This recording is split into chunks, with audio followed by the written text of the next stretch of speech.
This week in PlayStation, we're talking about the fact that we have Spider-Man 2. Janet's been playing a bunch of games, and Jim Ryan is stepping down as president of PlayStation. We'll talk about all this and more because this is PS I Love You XOXO.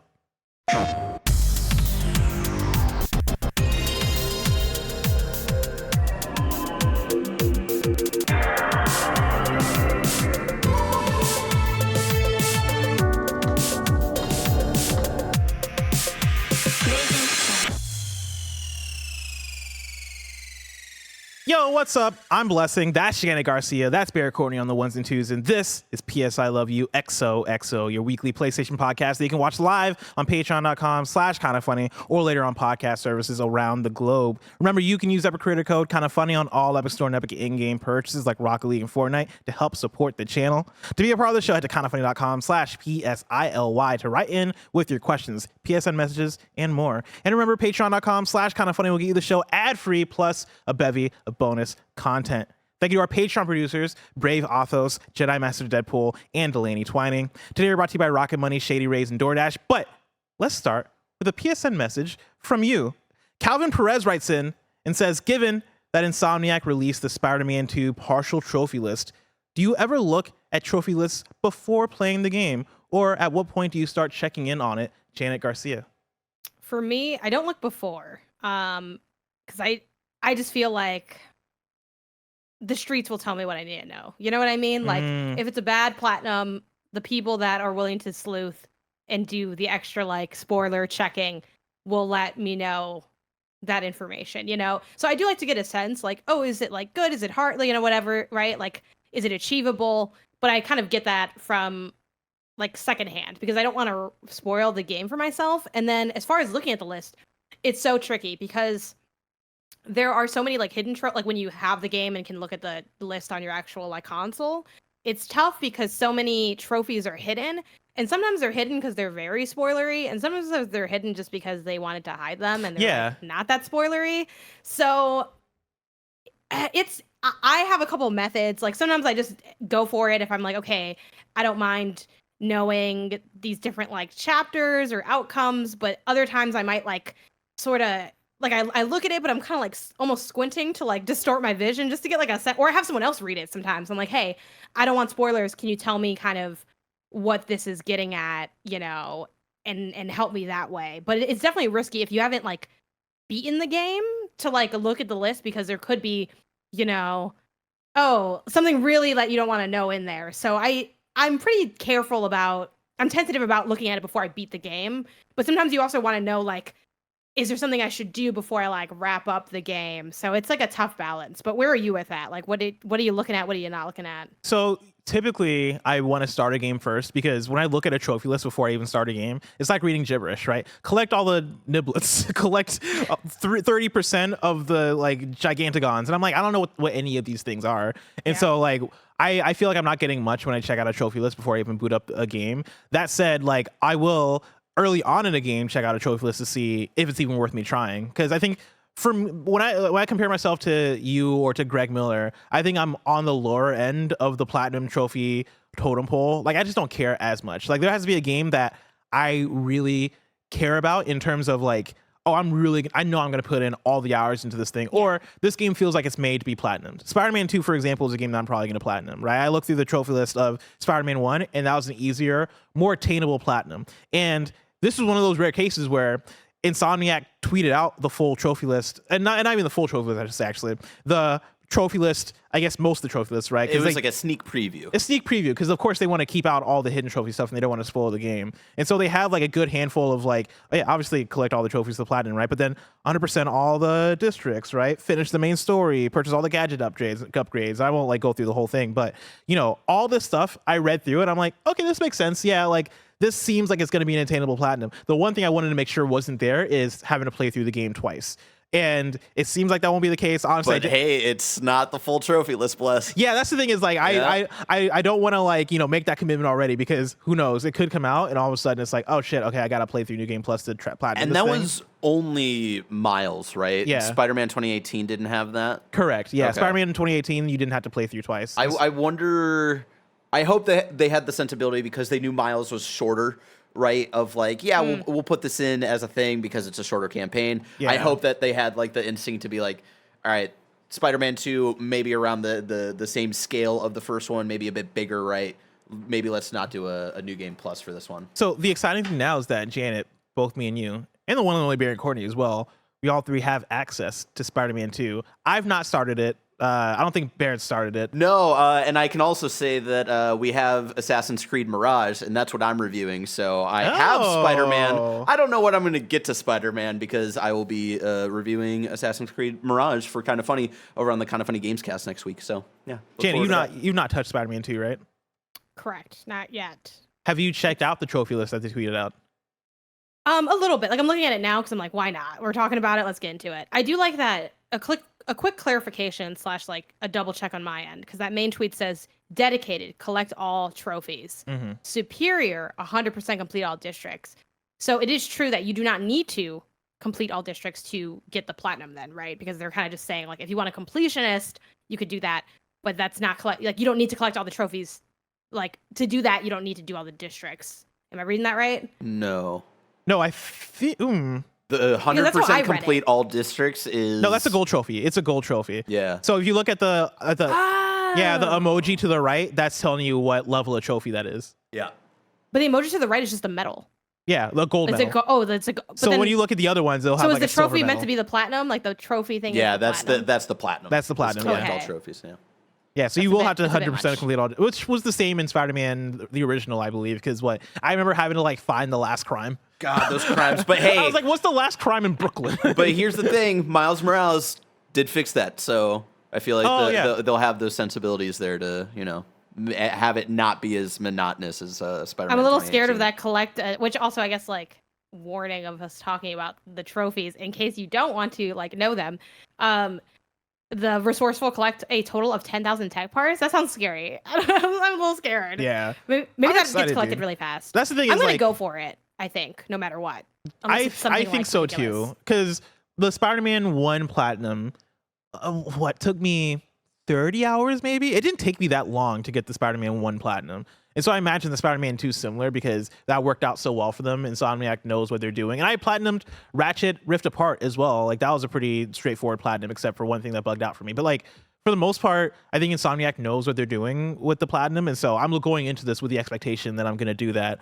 But I guess my last question for you before we move on, though, is since this is the last time that we can probably talk together on content without having touched Spider-Man 2, so we can speak freely, what are your hype levels? Like, when you got this in your inbox, was it like oh shit, let's go? Or is it just like all right, another review, another day, another code?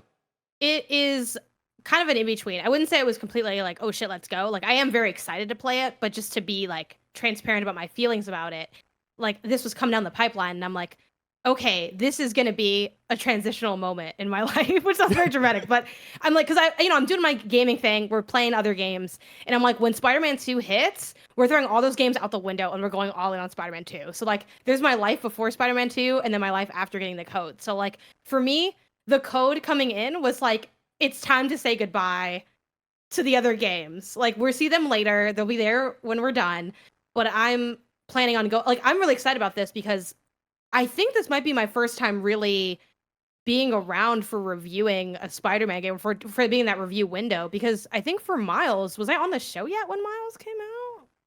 No, that's a really good. I was end of 2020, so no, I don't think that was so. like that was like right when the console came out. And like, sure, I used to be on like IGN's Beyond, and maybe I was on there doing like the Miles stuff. Yeah, I think you were still at IGN by the time. Yeah, but I don't know if I did a lot of stuff on Beyond, but I don't remember if I like got brought on for that. Like probably not, because I wasn't like the reviewer. I just had played it. So I'm really excited to be like here with y'all in this moment of time, a big Spider-Man game, like plenty of, time to check it out. The trophy list is that like, I really want to play a lot of it. Like I don't want to just beating it's not gonna be too bad because it's I imagine it's in the same kind of scope as the 2018 in terms of length commitment and like time commitment.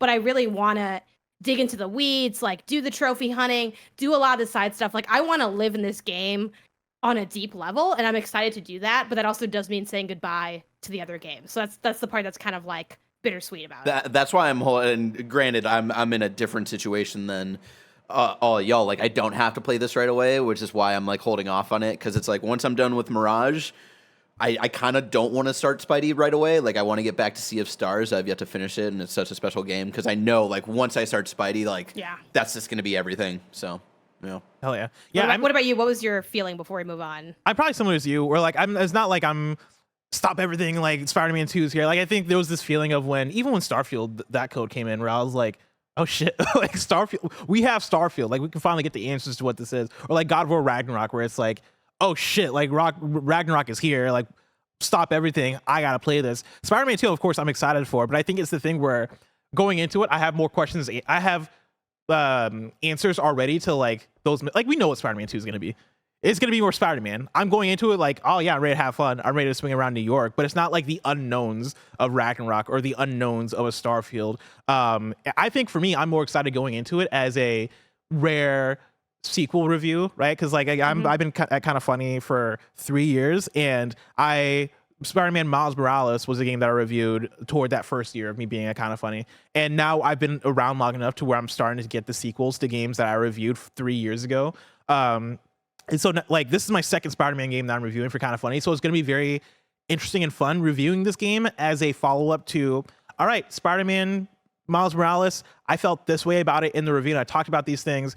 How does Spider-Man 2 like level up on those things? Granted, I know it's a different thing. I know this is like not a spin-off, right? And it's a full-fledged thing. It's gonna be longer. And one of my main things with Miles Morales is that like I didn't feel like it had enough time in the story to really develop those characters. But it's really gonna be fun going back in and having this continuity of, okay, I've talked, people know where I'm at with Spider-Man, people know where I'm at with Miles Morales. Now I get to give like my updated thoughts on where I'm at with the franchise. Like, that's another thing that I've gotten to do as often. So I'm excited about it from that perspective.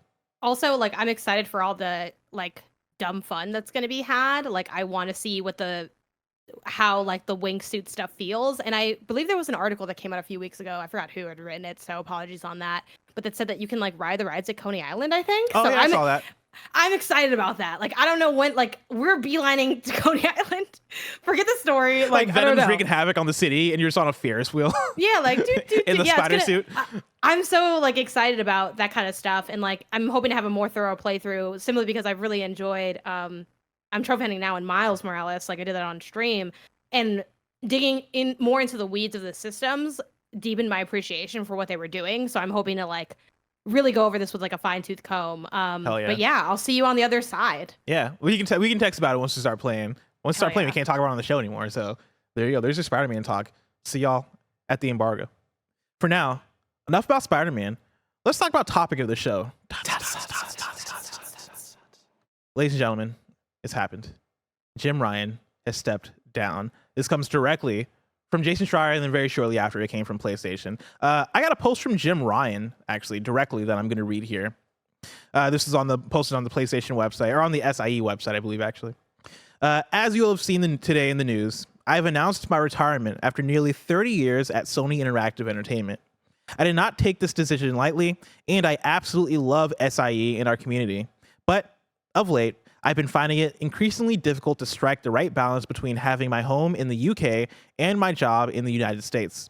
As mentioned in the press release, I will continue my role as president and CEO until March 2024. Effective April 1st, 2024, Hiroki Totoki will be appointed interim CEO of SIE while he continues his current role at Sony Group Corporation. I feel humbled at having the opportunity to lead a company delivering products that touch millions of lives. From award-winning games to incredibly immersive technical achievements delivered with the PS5. I'm immensely proud of what we have achieved and very optimistic for the future of Sony Interactive Entertainment. From my beginning in Europe, it was clear that Sony had built something truly special. Generations later, I am still amazed by the excitement and passion of the PlayStation community. It is thanks to you that we have been able to keep innovating and delivering even greater experiences. Since 1994, generations of gamers have inspired us to be better, to push the boundaries, and the results have been incredible. Thank you from the bottom of my heart.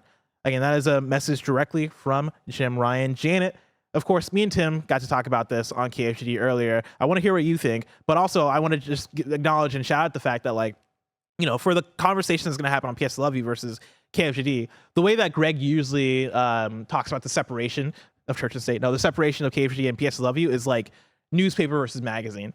And so, like, on KFGD, right, the whole conversation was our immediate reaction. I want to get your reaction, Janet, because I'm curious to hear what you think. But I want to then parlay this into a conversation just about where does PlayStation go from here? And I got a lot of great write-ins that people sent over into kindafunny.com/PSILY. So we'll get to that in a second. But starting off, Janet, how do you react to Jim Ryan stepping down?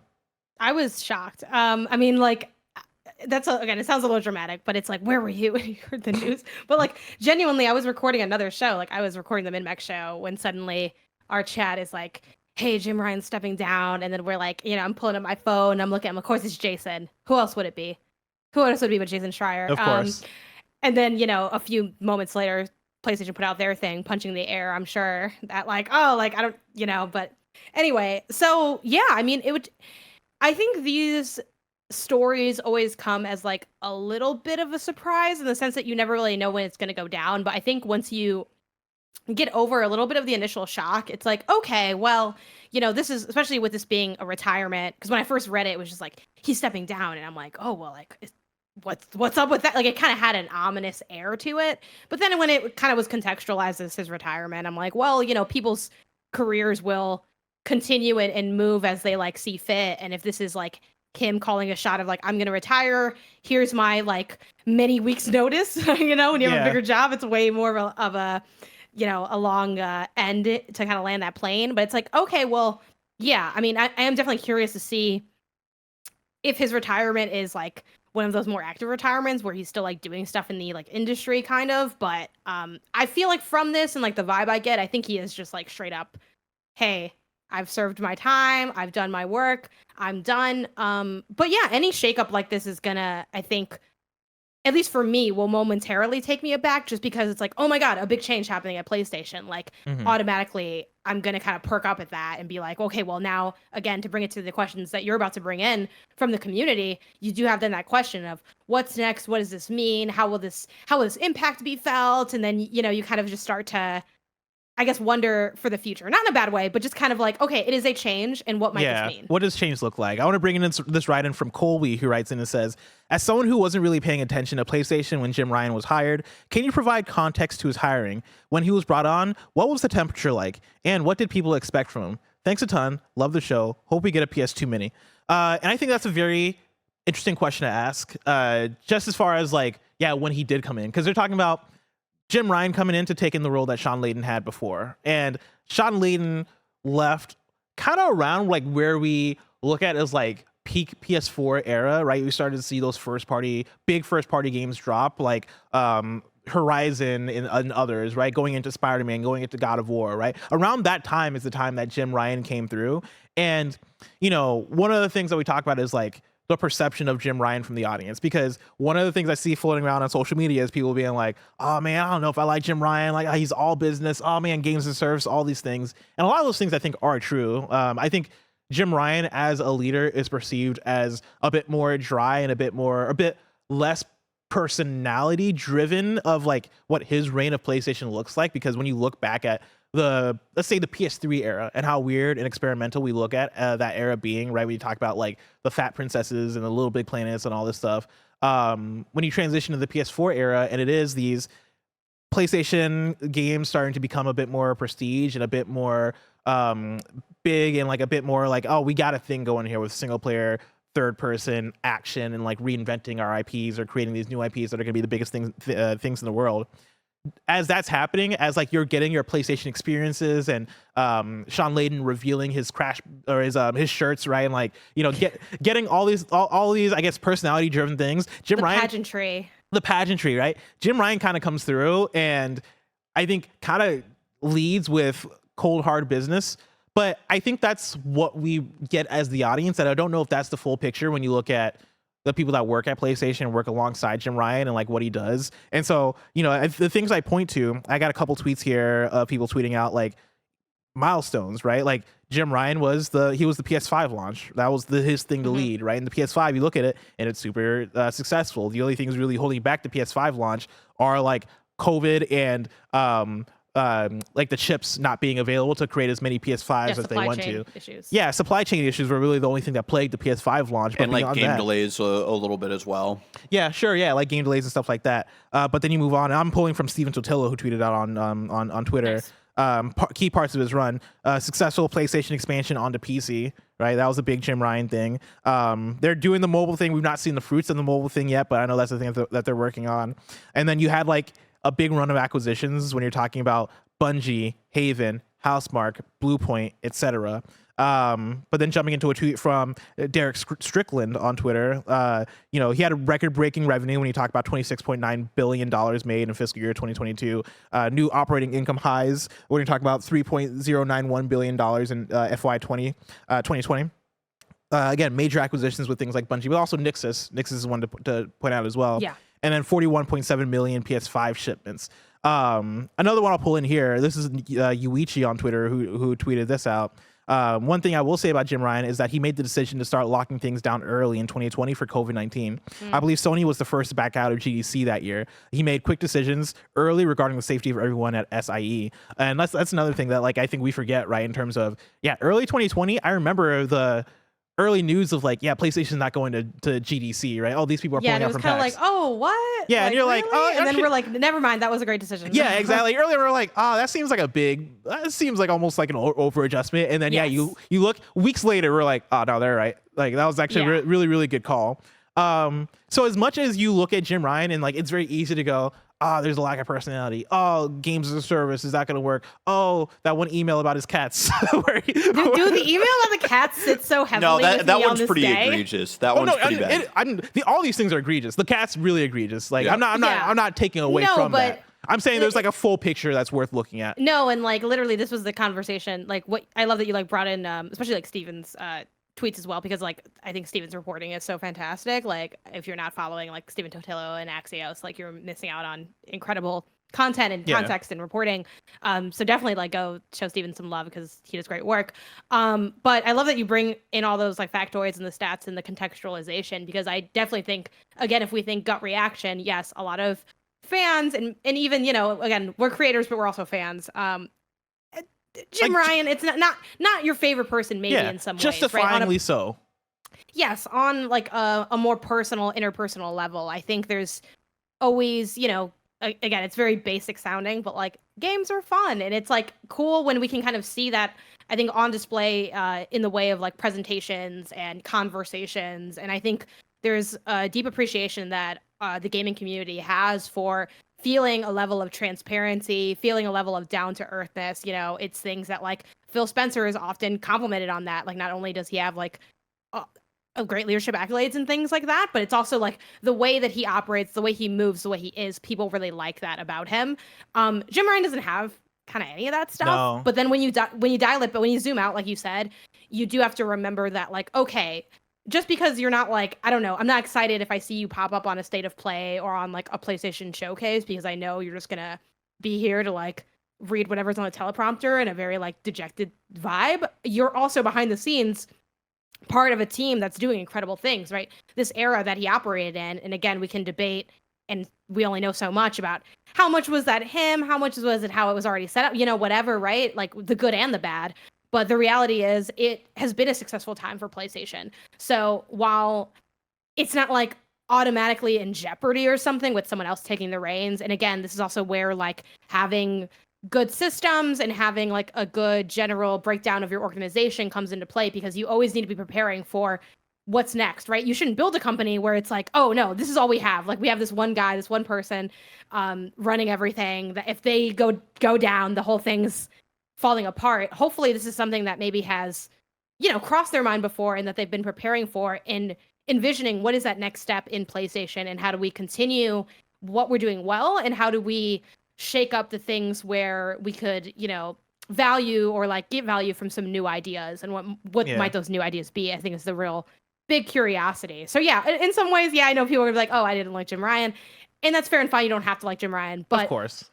Jim Ryan, there's still that wonder of what's the next leadership bit look like? Yeah, because there's also worse than Jim Ryan. That's also scary. That's the thing is like, and I think we'll get there in a second, right? The one more thing I want to mention about Jim Ryan is that Jim Ryan, I think, was cold hard business in the way that you kind of had to be cold hard business, being a president of a corporation that is becoming more and more profitable and making more and more money, and only becoming more and more big on the financial sense, right? Like I think too, like the friendly face thing was of an era, and we don't really have that as much anymore. Like Phil Spencer is very much like friendly face, but like Doug Bowser is not on stage making memes, like, you know, and I don't think he necessarily needs to be. And at the same time, like I can't lie that we like that kind of thing. It's fun to have.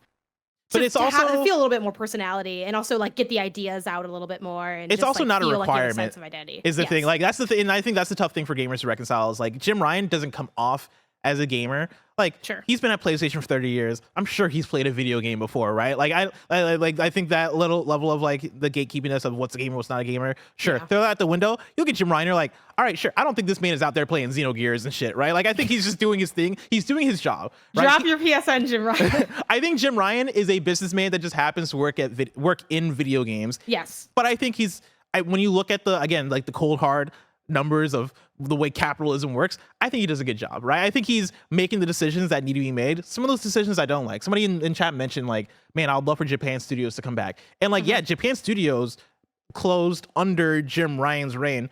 Whether or not that was his fault, like he's the president of PlayStation. Right. I'm sure on some level he has an impact on like that happening, right? He has just like a stream deck open with like all the studios. Just hold down the button to close. Just like, all right, which one do I close today? Which one do I acquire today? But I'm somebody who I fucking love Japan Studio. I think Japan Studio means a lot to, or meant a lot to PlayStation. It means a lot to fans who have followed the growth of PlayStation and what the type of games that Japan Studios was able to bring over to the PlayStation side, right? Like that was the thing where that closed down. That felt like almost like a, oh man, you only close this down if you don't understand, right? Like you're closing down Japan Studio if you don't get it, but you also close down Japan Studio if you look at the numbers and you're like, yeah, but what if we just kept making Last of Us's and Horizons as opposed to like all the weird shit going down at Japan Studio, right? Like those are the kind of decisions I think you make as a businessman, and sure, like that leads to a lot of the numbers. That leads to like I think PlayStation being able to sustain and grow and all this stuff, but then that also leads into what I think is going to be an interesting era of PlayStation as we go into games as a service and the future of it. And we talk about the future.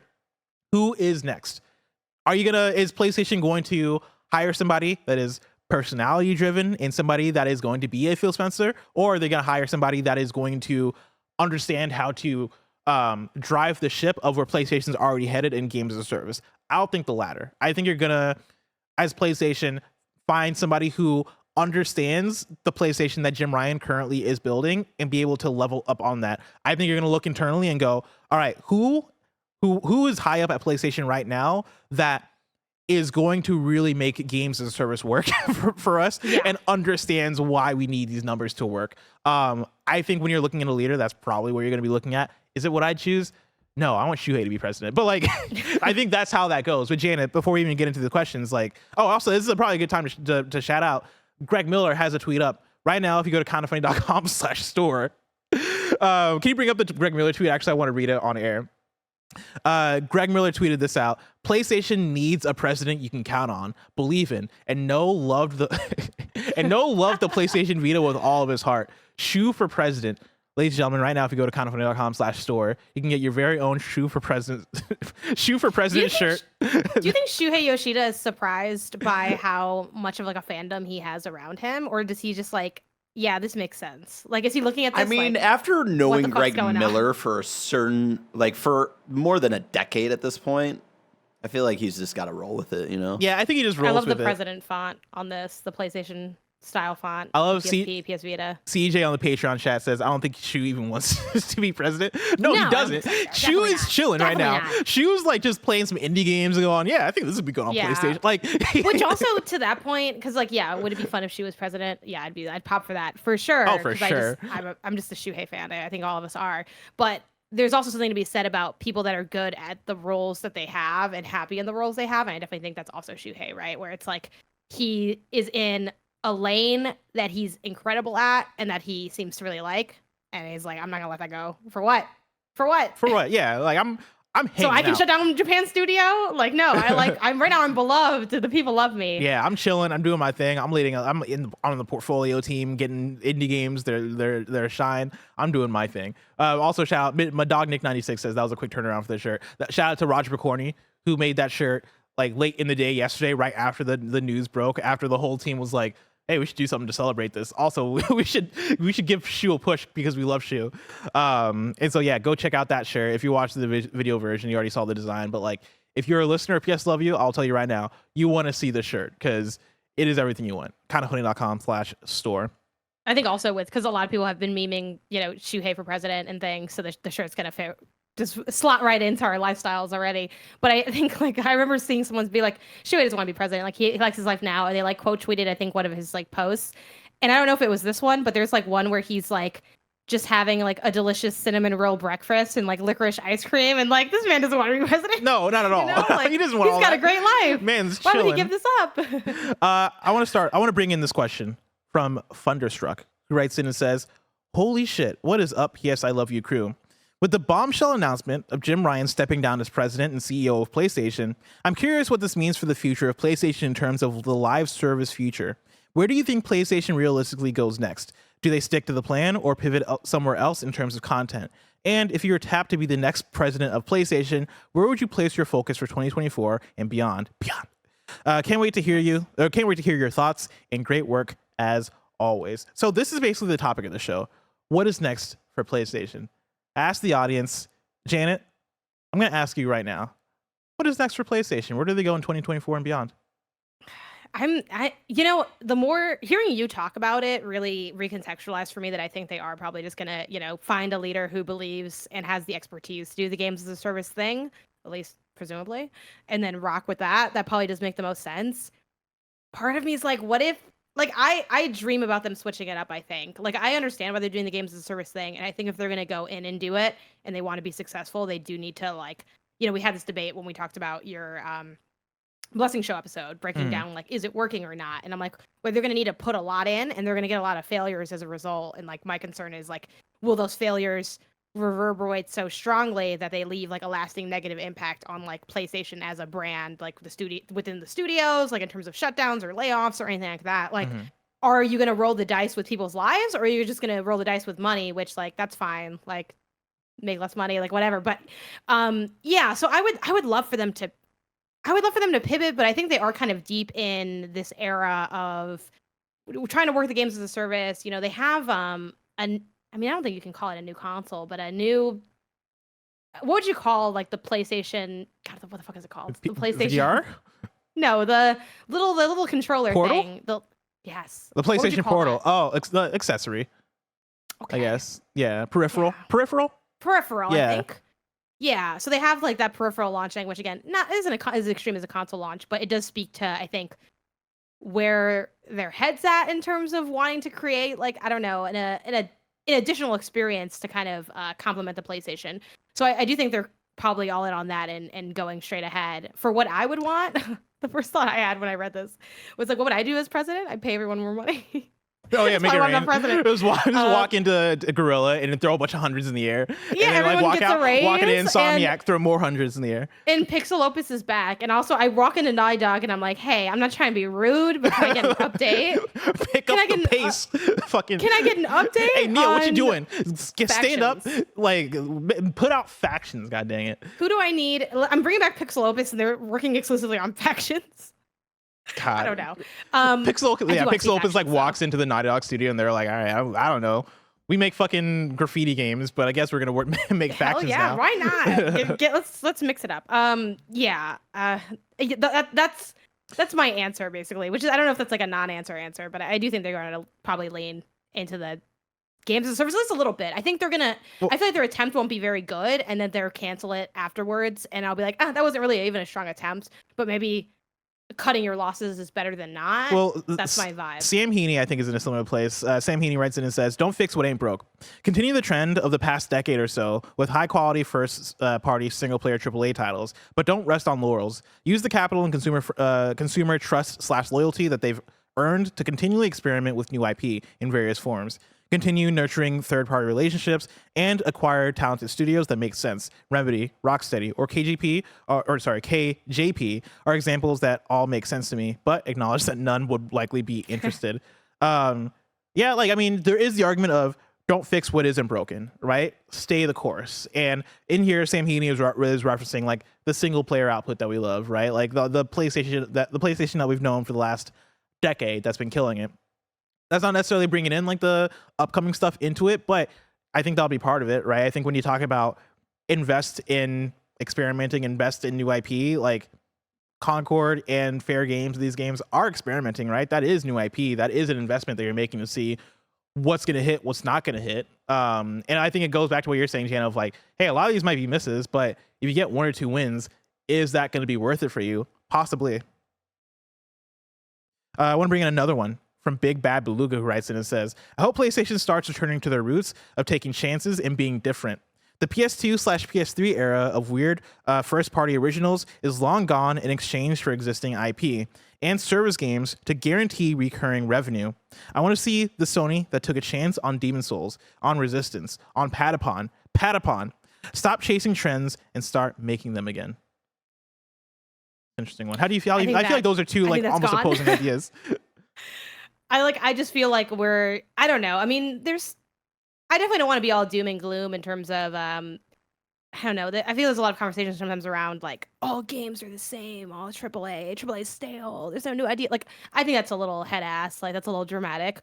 So I don't want to lean all the way into that, but I do think the era of like the weirder stuff is mostly behind because like the heavy hitters are going to be a little bit more normative. But I do want to see continue kind of like tying in both those like last comments or those last 2 write-ins. Like I do want to continue to see new IP, and I think you really need that to like create something that ends up being old IP, right? Like I would love for Horizon to, which maybe Horizon's gonna develop this problem earlier than I'd like it to, but I would love for Horizon to be the like, I don't know, right? 3 games, maybe 4 games max in kind of thing with like maybe like a multiplayer or whatever. They got their side stuff they're working on. And then it just kind of ends. And for that to be like, oh, do you think they'd ever bring back Horizon? I would love for us to be having those conversations about like something that was dope, that came and went, that like speaks towards like that PlayStation brand, but you only get Horizon by like putting out Horizon 1. You know what I mean? Like that's how you're gonna get to like that 3 and the 4. So they need to keep putting out new stuff so that the new stuff can become old stuff that we're like, oh man, remember this great like franchise? Like they need to have a good mix and mash of that to keep like the calendar being okay. We know there's going to be a new like Spider-Man or a new whatever, and then this new younger thing coming up. I like the fact that like we have Uncharted, which came and then went. And like it's something that now, like as we get further from it, like I think we're only going to get more and more of a hunger for a return of Uncharted. I think also go for it. I am finally going to play is it called Lost Legacy? Lost Legacy, yeah. Game? I'm playing that like in a few weeks with my brother. Fuck yeah. Oh, So, I think you're going to like Lost Legacy. Allegedly, that's what's like the memes of like, but wait, the next one's better. When I'm not going to lie, 4 does hit pretty well. Yeah, I don't and got it's a too many spin-off notes of 4. for 4. 4 Yeah, is good. like, yeah, 4 is good. It's a little long, but like I don't have too many complaints. Which is why you're going gonna like Lost Legacy, because Lost Legacy is shorter. It's like the length of the first one, but with the writing short, quality there's a of girl the 4th one. Yeah, and Like, it features I'm excited about two it. dope women. You don't have to worry about Nathan Drake, who I know people love Nathan Drake. I like Nathan Drake a lot, right? But like, I don't know. I liked having an Uncharted game that didn't star him. No, I'm excited. Like I thought it brought something really fresh to the series. So, but to your point, like the thing that I think PlayStation does well for the most part, and again, the franchises I have the most beef with are a little long in the tooth. Like Ratchet's been going for a long time. Like I was a child when that came out, and like it doesn't, right? But generally, I think they're really good at like we're gonna rock something. We know, but we also know when to let go, and I think that's a rarity. And like to the point I was making too, right? Like I'm curious on what PlayStation will look like when we get to the place where Ghost of Tsushima and Horizon are the new Uncharted, where like we've gone through the Ghost of Tsushima trilogy and we've gone through the Horizon trilogy, and now like those have been sunsetted. They're just living in the ether somewhere in the IP library, and now like those studios are doing something new, and now like we have created this ethos to, but like at any point we can reach back into the Horizon pocket, or we can reach back into the Ghost of Tsushima pocket. It can come back as a nostalgia thing. I'm gonna be 45 years old by the time we get there, but the idea of that PlayStation, a PlayStation that has continued to cultivate new IP and continue to level up and move on to the next thing, for me that does strike me as exciting, right? And I think there's a balance there of, hey, like we want to continue experimenting. I think PlayStation does that pretty well. Like Returnal was such a different thing for PlayStation, and it worked, and it worked really well. I think the multiplayer stuff in theory could be that, right? Like that's all new stuff, and I think that is going to have to prove itself. And when we get there, if it does prove itself, guess what? Like you did it. Maybe you have a few more Returnals, maybe you have a few more fresh IP, but we'll have to play the wait and see game. Mattman562 writes in to kindafunny.com/PSILY, just like you can, and says, I want to see the return of smaller titles to fill out PlayStation's lineup. While I love Sony's big blockbuster titles, I don't think that 2 to 3 first-party titles a year is enough for a console manufacturer. Being able to bolster that lineup with a couple of smaller Puppeteer or Fat Princess or Resogun style games would go a long way to getting a bigger lineup of titles, as well as allowing PlayStation to experiment again with more obscure ideas and genres and reinstate that side of PlayStation's identity that I feel has been lost in recent years. I did pop for that because I literally have, because obviously I have a couple different tabs running here, like the show doc and whatever. I literally have pulled out into another tab Puppeteer because I only played like a freaking, I don't know, 10 minutes of Puppeteer, but I fell in love with Puppeteer. I just didn't finish it because I was playing on PlayStation Now, rip to that, which is now transformed into something else. But yes, to their point, yes, now it's extra and premium. It's premium, I guess, now because it's old, right? Yeah. Anyway, but those are like totally the titles that I'd love to see too. I mean, I do think obviously a bigger output is generally beneficial. I think for me in this next era of PlayStation, it's funny because with the Jim Ryan thing, like things change, but then things also don't. Because again, we're not like heavy behind the scenes. I'm sure internally this is like you know what I mean? Like that hits different than it does for us on the outside, where we're just kind of more consuming the software and the news and things. But kind of stuff remains the same, right? There's studios that I have my eye on, and I'm like, hey, what's up with Team Asobi? What's up with Bend? What's Media Molecule gonna get up to? Like, I think those are. See, that's been where my eye's been looking for a long time. I think for me, right, I guess for this write-in in relation to the news of Jim Ryan, right? Like, I don't foresee a PlayStation where indie titles are put on the same pedestal as the Horizons and the God of Wars and stuff, just because those are now that's where you're getting all your money. Like God of War and Horizon and all these things like that can exist, and PlayStation could like sweep away all the the new indie titles that come day and date to the platform and still be fine, right? Because they're putting all their money, all their energy into these games that sell tens of millions of copies for them. That's why when you look at, we've talked about this multiple times on the show about like PlayStation isn't necessarily the best place for indies. It's like, if you're an indie, you're going to sell a lot of copies on PlayStation because so many people own PlayStation. But when it comes to development and publishing your game on the store and visibility and all these things, right? It's easier to like put out a thing on Steam. It's easier to put out a thing on Switch. It might be more beneficial to put out a thing on Xbox to be able to get a deal with Xbox Game Pass and all this stuff.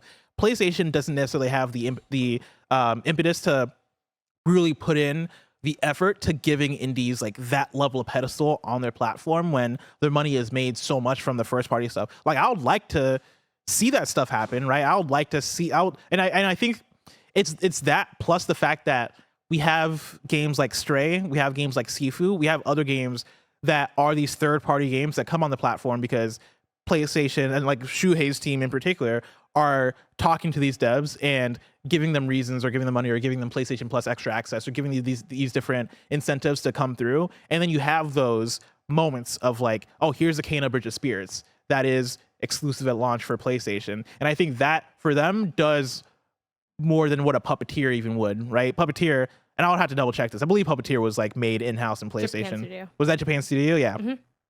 Puppeteer, right? That was made by a PlayStation Studio. PlayStation, at least the current PlayStation that exists, and I think a future PlayStation as well, doesn't want a Media Molecule or a Naughty Dog or like a Sony Santa Monica to be working on a Puppeteer. It's like, no, make us money. Make us something big. So what do you think they're gonna like? What is that? I feel like Media Molecule's DNA is so. Media Molecule is the most likely to make a Puppeteer, but I don't know if the next Media Molecule game is gonna be that.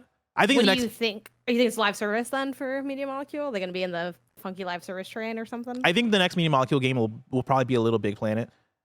My pitch would be a Little Big Planet reboot that goes hard on the live elements of it. And like I think what we're seeing with what was it called? Sackboy's Big Adventure, where we saw Sackboy's Big Adventure get costumes every week for no reason. I think that's them prepping for, all right, when we go back to Media Molecule and have them make a Little Big Planet game and just call it Little Big Planet and make it this games as a service thing, we're prepping for what that content rollout will look like post-launch. I'll do you one better, Bless. If you're talking reboot, we're killing Sackboy. and it's Astro's Little Big Planet. Oh God! Finally, Astro's just taking all the way over. And it's Ooh. collab between It is Team Asobi and Astro's Media universe, and Molecule. we're all just living in it. Dude, a game called Astro's Universe. I don't even know what that game is, but I'm already in. That Right? sounds incredible. Coming 2024. No, I don't know. This is what I want. That would be really cool if they could collab on that. I think that'd be like the perfect game. but- Piggybacking on something that you just said, Janet, right? Talking about like the big games and stuff. What I want out of a feature of PlayStation, I want the same quality of first party from the studios, but I wouldn't mind more of the shorter games. Like I don't think like I don't need the PlayStation first party But stuff not to be. Spider-Man though. To be If Spider-Man Miles Morales is like just maybe a few more hours long in the story. Like my thing is I don't need like Miles Morales is punching the air here, and you say that, you know that, right? I don't need 25 to 30 hours. Give me like more 15-hour games in that range, maybe 13 hours even. If that means that we could get maybe a quicker pace of releases, I'd be down for that. What would that look like though? You know, like in terms of team and project. Like, I mean, the first Last of Us isn't that long, but the second one's definitely like Second one's like what, getting up 25 there. hours? I feel like Roughly. something like that. At least Yeah. 18 for sure. So I don't know, because I wonder if that time is like no longer there for like what AAA looks like, at least from PlayStation. Because I can't think of other than like, which even Miles, wasn't that like at least 12 hours or something? You know what I mean? Like I'm just Like, let me do how long to beat on Miles. yeah, do the how long to beat real quick. I just wonder Miles, if we're done with that. according to how long to beat, Miles was 7.5 hours.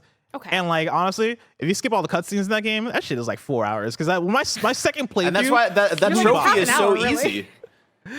like my second playthrough of that game flew by so quickly. But I think my thing is, it was interesting talking to Sam Lake. Sam Lake came over to preview Alan Wake for us. He was also on KFGD. And on KFGD, I asked him about game length, and he was talking about how for a lot of gamers, game length is a factor for a purchase, because that like if I'm going to spend $60 on a thing, or if I have to make the choice to buy a game, getting more bang for my buck in terms of game length might actually be a selling factor. I think for PlayStation first party games, I'd be curious to see how much that factor actually matters. Like if God of War Ragnarok was 15 hours instead of 25 hours, and let's say it was the same quality of game. Let's say in that 15 hours they told just as good of a story as they did in the 25 hours, because I think they did great with the 25 hours. If I even had that number right, it might be 30 hours, but I forget. If they're able to make a 15-hour God of War Ragnarok, does that sell less if it's just as good? I'd be so curious. It's impossible to know, but I'll be so curious on what that would look like, because I think if that's the case and you can get more bang for, if you can do that and then maybe pump out more games in a quicker pace.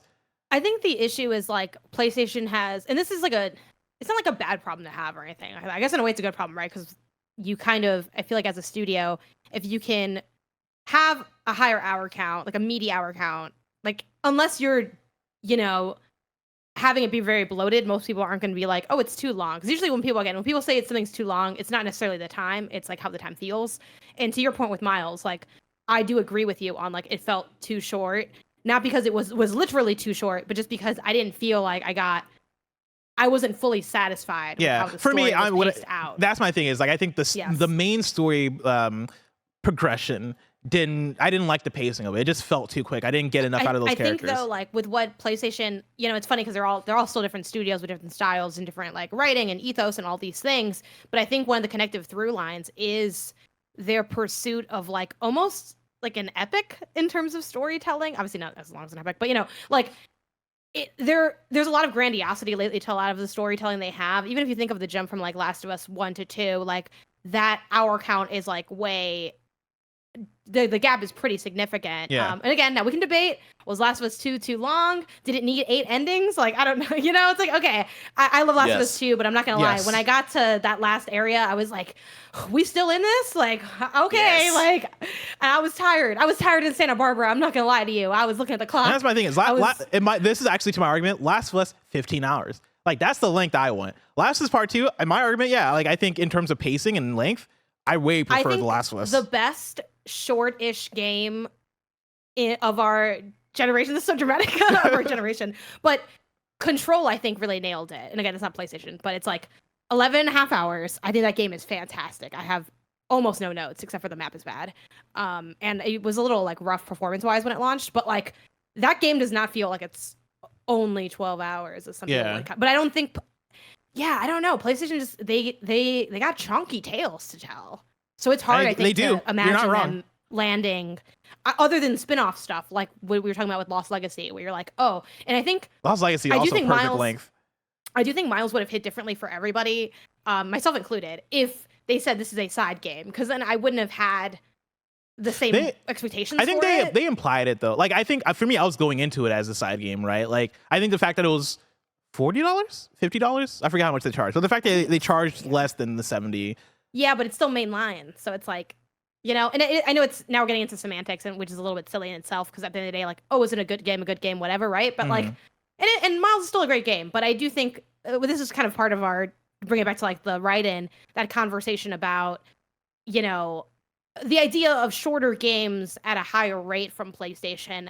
For me, why I would like that to a degree, I struggle to imagine what studio could really take up that mantle, especially as, you know, we don't have things like Japan Studio, we don't have Pixel Opus, we don't, you know, I feel like a lot of those players that I think would excel in a shorter game length are either no longer around or maybe aren't going to get the quote unquote permission to do that, is my kind of concern with that. I don't know, man. Uncharted Lost Legacy, looking up how long to beat, 7 hours for the main story. And I think Naughty Dog would be the perfect, like, not test bed, but I think they would be able to pull it off, and PlayStation would be like, go for it. I think they would, actually. You're not wrong, because when you think of even just like, again, DLC, so it's not a game, but Left Behind. Yeah. They did more with Left Behind than some people do with like with full games. A lot more. You know, it's like, you know, so I could see it. But then I think they would have to then create, to me, that'd be a different vertical, because I think you would have to couch those as side games, side stories, because I do think when you hit mainline, there's that expectation. But like Control isn't a side game, and that's 11 hours. Control exists in its own thing. It's not a PlayStation game either. So yeah, it's on PlayStation. But I know this is a different argument, a different conversation with indie game, but bless, one of the best games we've ever played, Undertale. You can play that in 5 hours. Yeah. Oh yeah, dude. There's some Gone Home is one of my favorite games, and like you can play that in 2 hours, right? Yeah. Like I think there's. But bring it back to that go ahead. I would say, yeah, Gone Home's also not full price, right? It's not a $70 game per se. Undertale, you're also not going to pay $60 for. But also, I think Control, you are paying full price for, right? Yeah. Like I think anything over 10 hours, people are fine. I'm not gonna. I guess I won't like put everybody in the box of being fine, right? But like a lot of people will pay full price for a game over $10. I mean, I definitely think that like, makes sense. To your conversation with Sam Lake, like obviously, like there's a level of acceptableness from the consumer for a lot of our accounts, frankly, even at the full AAA price. I just feel like looking at PlayStation and how they like have been producing games outside of doing side games, I struggle to see when they are dipping into that, even though I do think Control, both in quality and narrative and everything, you know, like when someone wrote in and mentioned like the dream of PlayStation acquiring Remedy, even though they wrote that probably would never happen because they don't think those companies want to be acquired. But yeah, like that would totally fit in with the library. But my thing is, I don't think PlayStation has a Remedy. And if they do have a Remedy, I think that they're making like longer games for some reason, kind of thing. So, but anyway, I do agree with it'd be ideal to, I think, overall, when I look at like PlayStation, like I think there's things they definitely do well that they excel in that feeds into the brand identity of PlayStation, which for us over here, it's story-driven action adventure, AAA, nice budget, nice polish. That's PlayStation.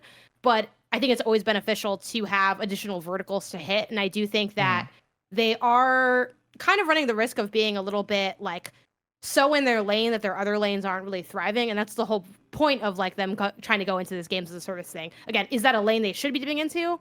I don't know. Like if they could pull it off, it's going to be awesome. But I think there's a lot of concern on whether they can. And I do think this kind of middle ground would be a really fun lane for them to explore. I don't think they will, but I would love to see it, especially with, I think, teams that have a space to operate in terms of like, you don't have a strong IP association, you know, looking at Media Molecule. Again, they've done a lot of great things to make a name for themselves, but right now, what are they going to do next? It could be anything. And I love that. And I hope it's something really cool that maybe isn't 30 hours, right? I think they'd be a good fit for something like that. But I don't know what they want to do, and I don't know what PlayStation envisions. Let me tell you about this game called Tren.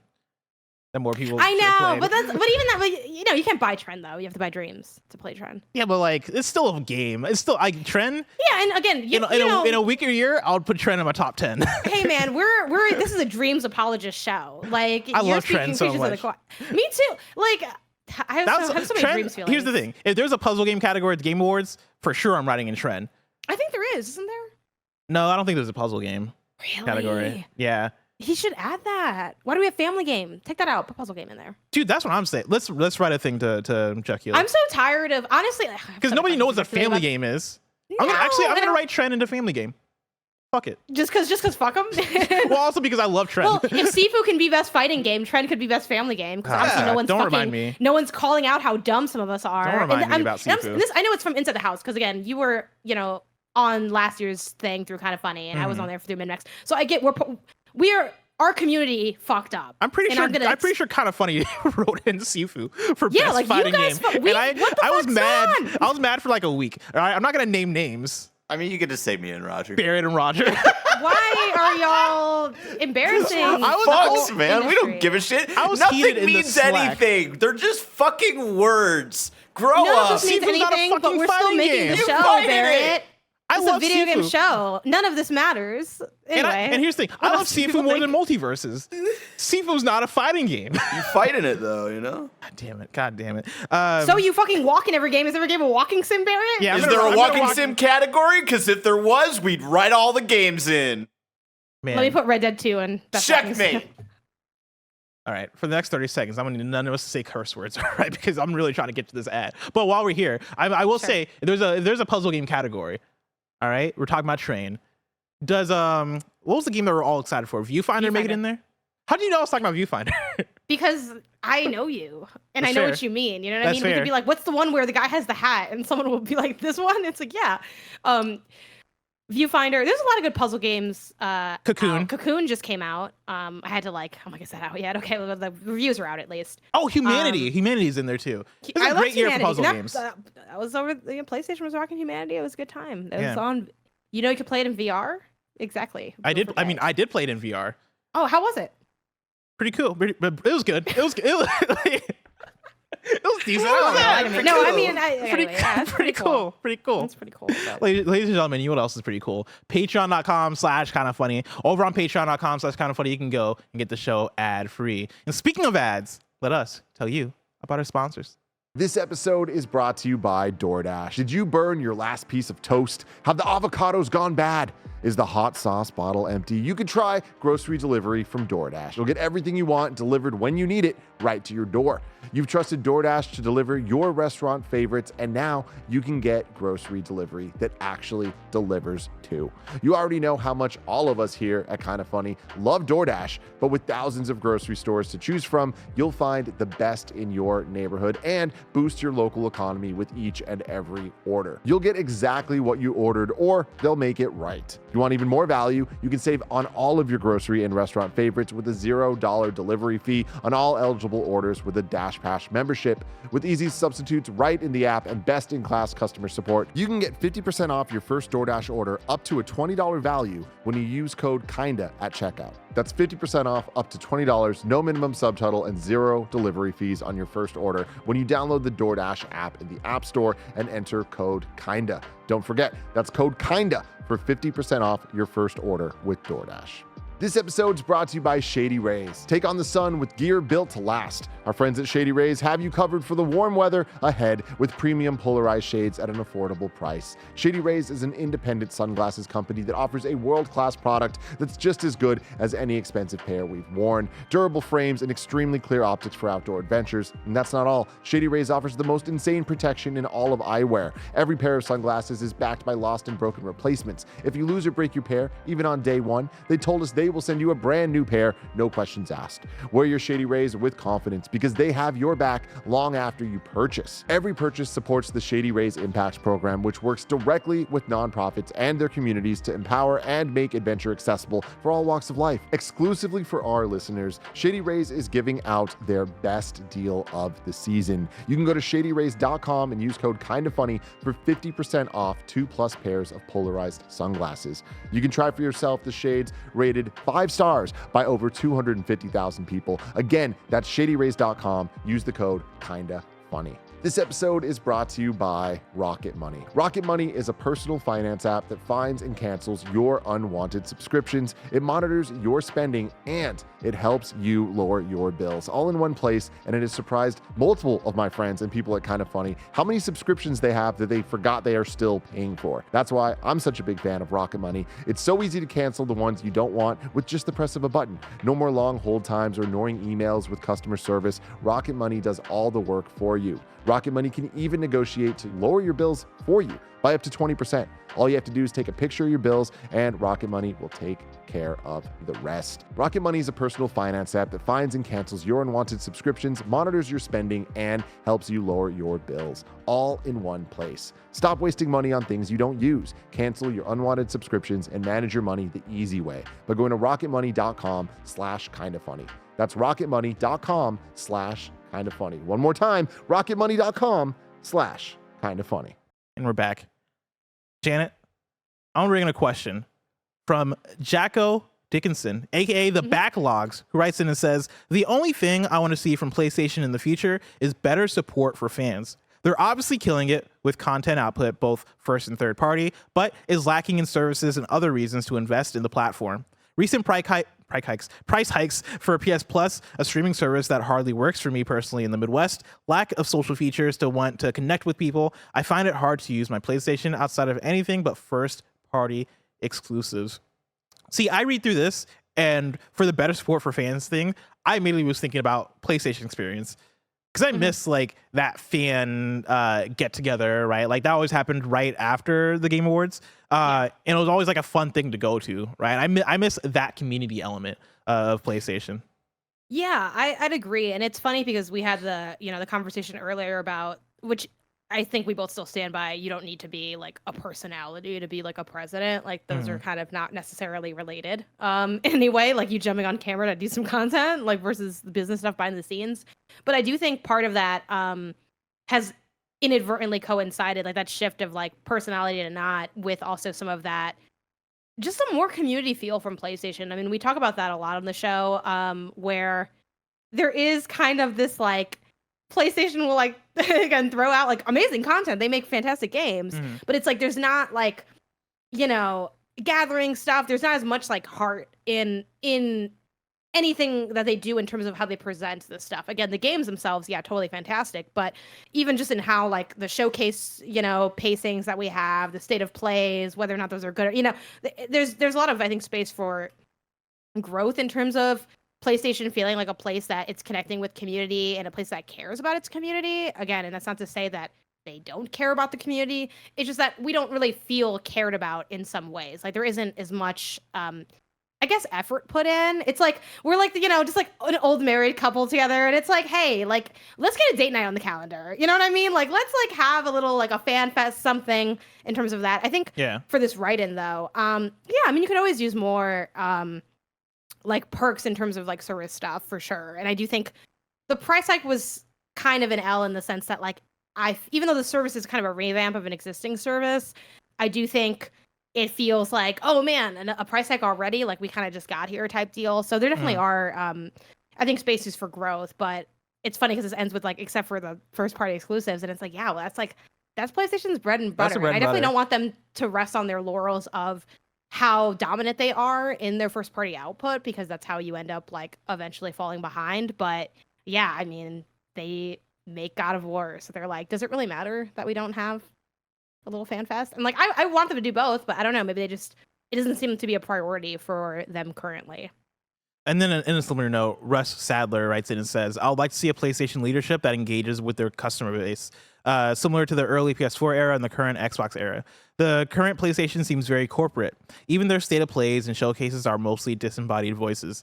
I want to know that PlayStation will continue to make games for gamers and that they understand what gamers want. And I think that's the tough thing of the disconnect between PlayStation, what the role of a PlayStation president is, right? When you're the president of the corporation of PlayStation versus being the president of a worldwide studios, or I guess PlayStation Studios in the case of Herman Hulst, right? Versus being somebody who's doing portfolio in the case of Sean Benson, who we saw in the last State of Play. like I think somebody like Herman Holst would be such a great person to see like lead the helm. Maybe he's done this in like State of Plays in the past and stuff, but like in showcase of, hey, this is what PlayStation Studios is working on. Here's something from our team over at Gorilla, right? Like somebody to really lead that voice. It'd be cool to see even more of that and more like sit down interviews, get him on the giant bomb couch, all that stuff, right? Like that would be the funnest thing ever. I think PlayStation has grown beyond and like I don't even know if it's the role of the president to be able to decide that kind of thing, right? Like I think that's more so of the joint, hey, as PlayStation, when we look at ourselves, how much do we want to extend into like letting people have access to us and feeling like we're these down to earth characters versus just doing your role, right? Like Herman Holst is already busy leading like I keep wanting to say Worldwide Studios, but PlayStation Studios, right? Like Shuhei is doing all this stuff for indies, and like I'm sure periodically we're gonna see him or Sean Benson show up at a State of Play to go, hey, here are the indies we got going on. Here's what Little Devils Inside is up to. Like getting those updates. But yeah, like I'm with Russ where it'd be cool to see that down to earthness more, but I feel like that era. I feel like that era is just gone. But then also, I don't even know if the PlayStation president is even the person to do that at this point. Yeah, same. And I think too, besides the era kind of being gone in a sense for I think just like corporations across the board, when you think of the big three, even though there are exceptions, like I think Xbox has the best like community facing content, for lack of a maybe better term, where they have like I think they just brought back like one of their podcasts they do like in-house. They have like a bunch of creators, like, and again, I'm not saying that no other company is doing anything like this. Like that, I'm not trying to say that they're literally the only ones doing it, but like I casually follow that kind of content, and I mostly see it from the Xbox side. And even when you think of things like, back in the day, like Kit and Krista, shout out to the Kit and Krista podcast. They used to do Nintendo Minute. No one's done that in their wake, and they like took those all off YouTube, like or like privated them on YouTube. Like, and that's something that they very much. They had a passion for it and they did it to the side of their job, like you were saying. So I do think in general, across the board from the big three, again, Xbox is already doing a really good job, so maybe they're exempt from this conversation. But I think there could be a lot of benefit from just doing more content, even if you hire people specifically to do that kind of content from like the community side. And I don't know, brands just don't seem interested in doing that for whatever reason. Maybe the ROI isn't good enough for them. But I mean, there's a lot of things in general that like brands could be doing. Like I never understood why there aren't more just like in-house guides done. Like, why are you guys not producing your own guides? You'd get like a cajillion views on it, and it'd be like done better than anybody can do it because you're making the games. And they have like some stuff integrated with like the game help on the console. But I think even that was kind of, it didn't really hit the way I think some people maybe envisioned it might. So yeah, I don't know. I mean, a lot of directions you can go in, but yeah, I don't think they're gonna ever be too friendly, but I would like them to be a little bit friendlier, even if it is just like you have a host that you use. Like there's a lot of ways to go about it that don't necessarily need to involve like I get, the next Jim Ryan's not going to jump on like a Twitch stream and like do a Let's Play or something. And they do have some content. Like I know, especially in the indie sector, like they have like their little Let's Play of like Stray and content like that they put out. But yeah, so, more would always be better, but maybe that's just not ever high priority enough to really like get it off the ground. So Janet, those are all the writings we got for the topic of the show. Now it's time for This Week in PlayStation. I'm gonna treat this like a quick hits because these are all like pretty quick ones. So starting off, a ransomware group claims to have breached all Sony systems. Yeah, I saw this. This is like some like they're playing Starfield as they wrote this. They're like, oh man, yeah, we breached your systems. We're gonna treat this like we're in space battle. This is Tom Ivan at VGC. Ransomware group ransomed.vc claims to have successfully breached Sony Group and is threatening to sell a cache of data stolen from the Japanese company. While his claims remain unverified, Cybersecurity Connect reports that the relative ransomware newcomer has racked up an impressive amount of victims since bursting onto the scene last month. We have successfully compromised all Sony systems, the group claimed on both the clear and dark nets. We won't ransom them. We will sell the data due to Sony not wanting to pay. Data is for sale. They wrote that in all caps. And then there was also a follow-up of Sony saying that they're investigating. This is like news, but also a PSA of like, hey, maybe change your passwords. I don't know. Like, Yeah. it seems like they got access to all that shit. So be careful out there. All right, stay safe. What is it? 2-factor authentication. Yeah. Do that. Do that. I updated all my stuff like Me too. yesterday. Yeah, be aware of your accounts. You know. I took all my like cards off and then I like changed my password and then I already had 2-factor on. For my 2-factor thing too, I use an app. I use 1Password, which you do have to pay for 1Password, but like it has a family plan. So like Isaiah pays for it. Like I don't pay for it. But yeah, if you're looking for ways to to like set up, because like 2-factor, you can do it like on your phone and stuff too, with like text. But like some places, if you want to have like, I found that to be the easiest thing to do for it. But yeah, I feel like this happens kind of not a lot, but like I don't know. Like Blessing, like a million years ago, I like messaged you that someone got my information on PlayStation, my card information, and bought all those PlayStation games. seems like the least secure place possible. Yeah, like okay, I feel I didn't say like what Like, was I it didn't like every Christmas doesn't PSN go down? Well, that was the thing for a while. I feel like it hasn't happened in a minute. Yeah. But I feel like PlayStation was always the place where it's like another one, you know? Like, oh, like I didn't post about it for obvious reasons. Like I don't want to be like, hey, I got whatever, right? But like, so I'm like, enough time has passed and I've gotten enough new cards or whatever. That's fine. But like, yeah, I don't know. Someone tried to buy like the hottest games of the year, and then I was telling Blessing, I'm like, do you think they listen to PS I Love You? And they're like, oh, I just took this bitch's information. just buy all of her games. So yeah, No, yeah, protect they your were account. getting 2K. They were getting like all the big hit. Ghost, I think, was in there. Like I got Hell the yeah. receipts and everything. Hell like yeah. they were catching up. Protect your account, and then just in case, maybe cancel PS Plus, or just bring it down to the basic PS Plus. Does that help?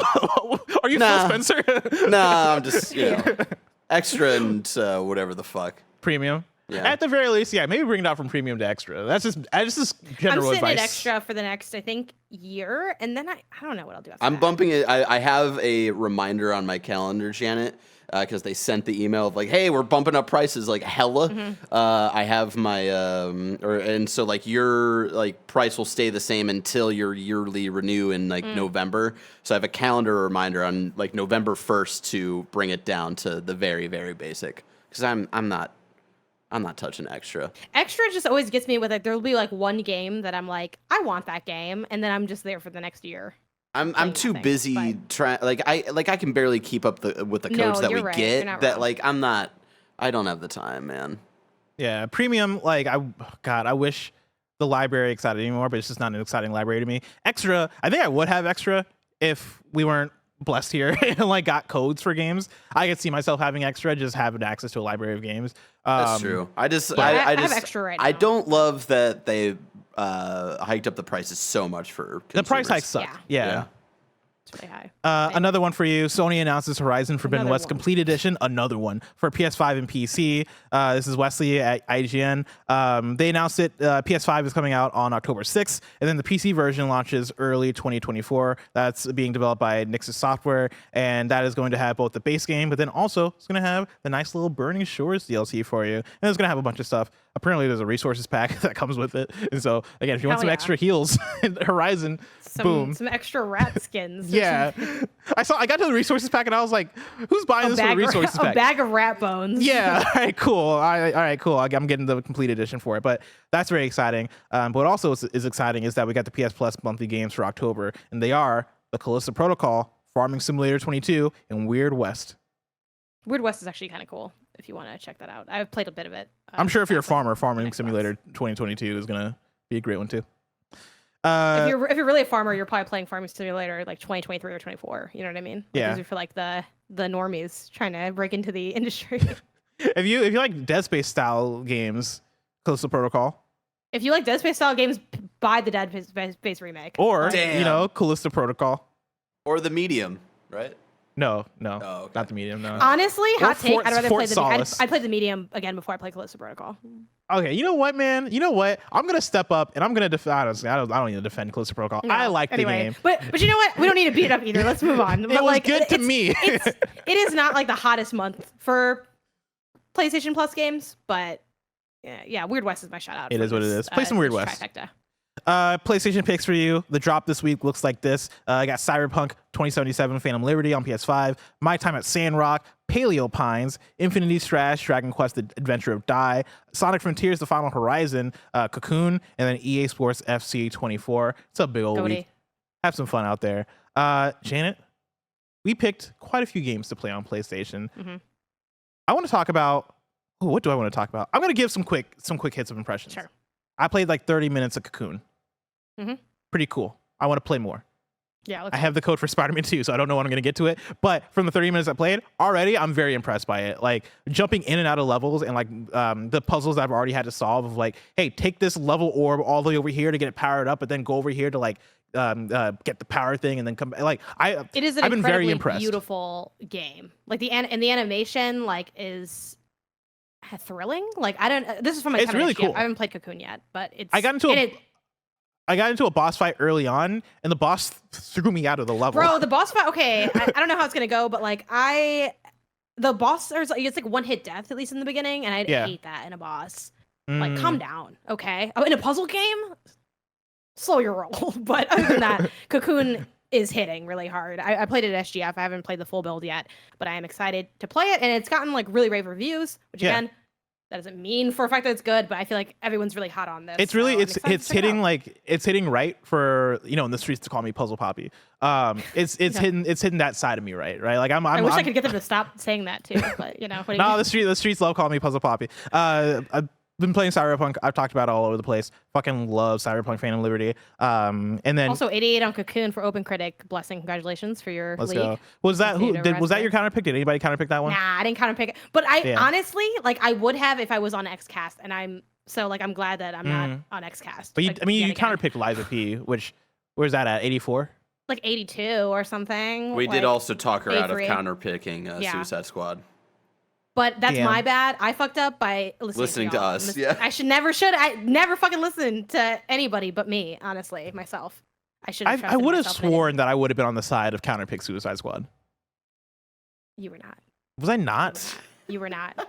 You were not. Somebody go back and listen to that episode. I looked to you as a colleague and as a friend. But that's also like way before like Judas. Anybody touched Lies of P, and I think you might have like given the voice of like, hey, when other studios try to do like From Software stuff, it never really hits. So honestly, the Lies of P. I feel like I was on the Liza because Liza P was on my squad.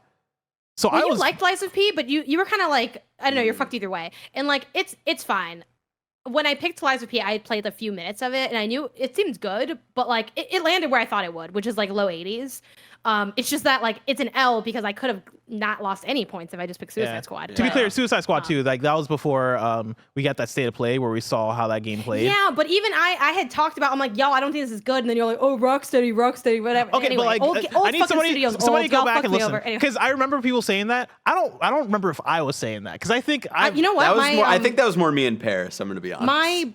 I will like message my brother and be like, hey, can you send me the clip of Blessing's Suicide Squad opinions, because my brother's gonna go back to rewatch it just kind of for fun. Yeah. But also I told him, can you go back and rewatch it, because I want to clip out. There's a point where Perez makes a decision and I laugh and he says, oh, you're laughing, but just wait. And then I want to clip that out and be like, I'm still laughing, Perez. So I would watch Alfred that drop on Twitter. Whenever I go and I look at Perez's... I don't want to rewatch the whole show because it's like, I don't want to hear myself fucking talk. When I look at Perez's roster, oh my, it's just, if I ever want to smile.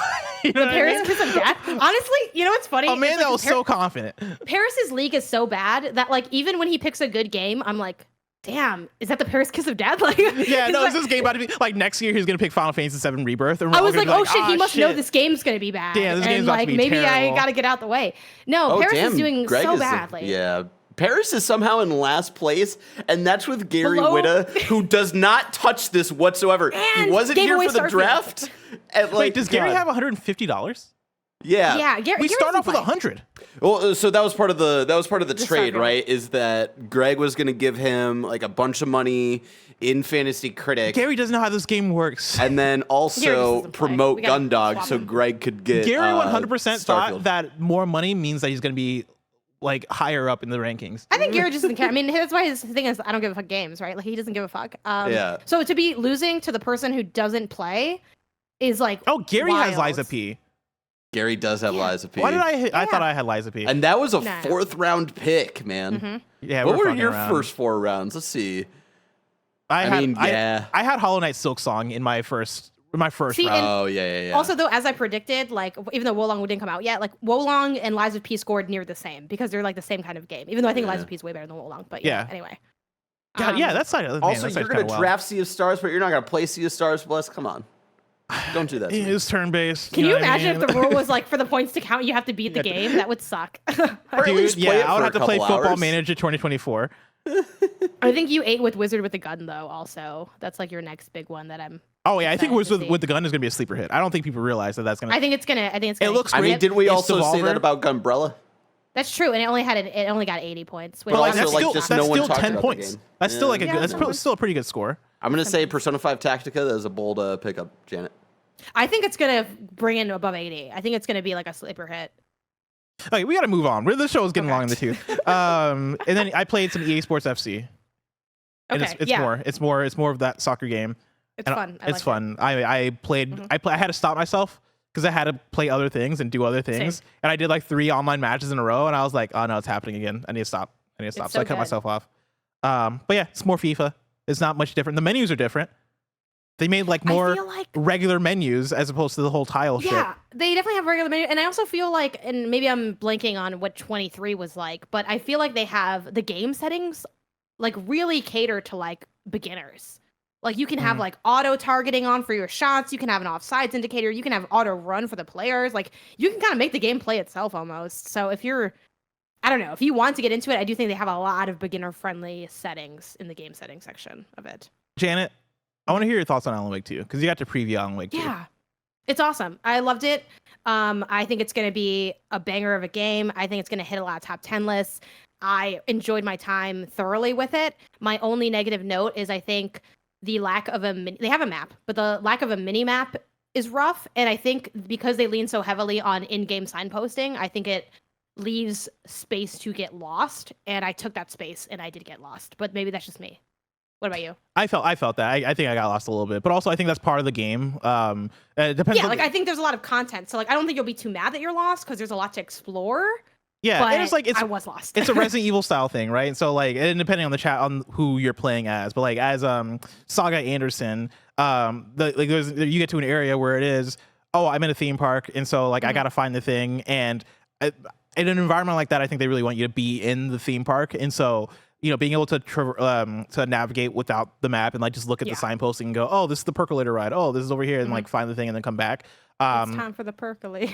Dude, so I did a Let's Play with Sam Lake, and I got to Percolator, and I was like, oh, Percolator. And they're like, yeah. And I'm like, and I was like, wait, is this not a reference? This is not a reference to the song The Percolator? Was it not? I didn't say that out loud because I didn't want to be an idiot in front of Sam Lake, but I was like, Percolator must mean something else. There must be a percolator outside of the song. Turns out it's a coffee thing. Oh, is it? Okay, so I'm not the dumb one here. Yeah, no, No, Percolator is whoa. Let's not get carried away. We could just both be dumb. Let's not skirt the obvious possibility that we're both the same kind of stupid. It's a coffee percolator. So right now, Bear has it pulled up. Oh. Yeah, so it's kind of like a pitcher, but It's It's like a specific, teacup, but it's tall. It's Yeah. specifically like if you ever see like a metal pot that's used, that's not just like a normal coffee pot, like that's a percolator. See, Roger was making fun of this because Roger was editing down or he was editing the Let's Play, and I don't know if he left it in or not because he was like, I'm gonna leave this part in because he looked like an idiot. But I'm so happy that you also didn't know what a percolator was, and you also thought of the song The Percolator. You need to edit that. Also, have Roger does TikTok, right? For y'all, you have Roger do that and like add in the song. Like it's time for the that'd be percolator. I don't good. know. Like there's something there. Roger, like get going on that. Clear your schedule. Yeah, I enjoyed the demo as well. Like I'm very much looking forward to it. My one fear with it is that like, man, the Alan Wake chapter that I played felt a little convoluted just in terms of like some of the design of it, and like when you talk about getting lost and stuff, right? I'm like, man, it's going for the distorted version of the real world stuff where if I'm doing multiple chapters of that, I hope that it doesn't feel almost like too ethereal and too amorphous in a way where like the levels start losing identity, because you do look around and it's like, man, everything looks all weird, and like I can see that aesthetic getting old quickly, but I like from everything else it seems like they're doing a good job. It reminds me of Control a little bit with the trippiness of it, and Control pulled it off, and so if they pulled it off there, I'm hoping they pull it off here. Yeah, it's a little bit of a mind fuck. And I think specifically the Alan Wake section, because go listen to Gamescast for the full on preview that it was just you that had played, right? It was just me, yeah. Yeah, that Blessing did. But the like there's so much like supernatural trippy stuff with Alan Wake section specifically, because the demo was broken up into 2 missions, like a saga mission and an Alan Wake mission. It definitely has aspects of like, if you did play the medium, which funnily enough we brought up, it has like aspects of that with like switching the environment and kind of the puzzle solving and the navigation is, at least in what we played, felt a lot more ramped up in the Alan Wake section than in the saga section, which I didn't hate. Like I liked that they're kind of doing different things and having different flavors of puzzle, but I also like, I think maybe those aspects could be like small pain points in the full release, but also keep in mind we got thrown into mission 3 and mission 5 of each of that. So I presume that I would have done better if I had played it more naturally, where I got to know like how they go about design, instead of just being like, oh, mission 5, like you've never used this mechanic, but now it's like you have to like get to the whole thing. But again, generally enjoyed my time. I do think if it's going to get any dings, I think it will be the getting a little turned around or stuff being a little unclear, but I liked it. Hell yeah. You also played Lies of P in Baldur's Gate 3, but I don't know if we have enough time to talk about it today, so maybe we'll talk about that next week. For now, ladies and gentlemen, that's been another episode of PS I Love You, XOXO, your PlayStation podcast. We're barreling towards Spider-Man 2. Of course, we'll be at you with the review of that game. It's going to be a jam-packed review season for you, so look forward to our Spider-Man 2 review. Until next time, I've been Blessing. That's been Janet Garcia. That's been Barrett Courtney on the ones and twos, and it's been our pleasure to serve you.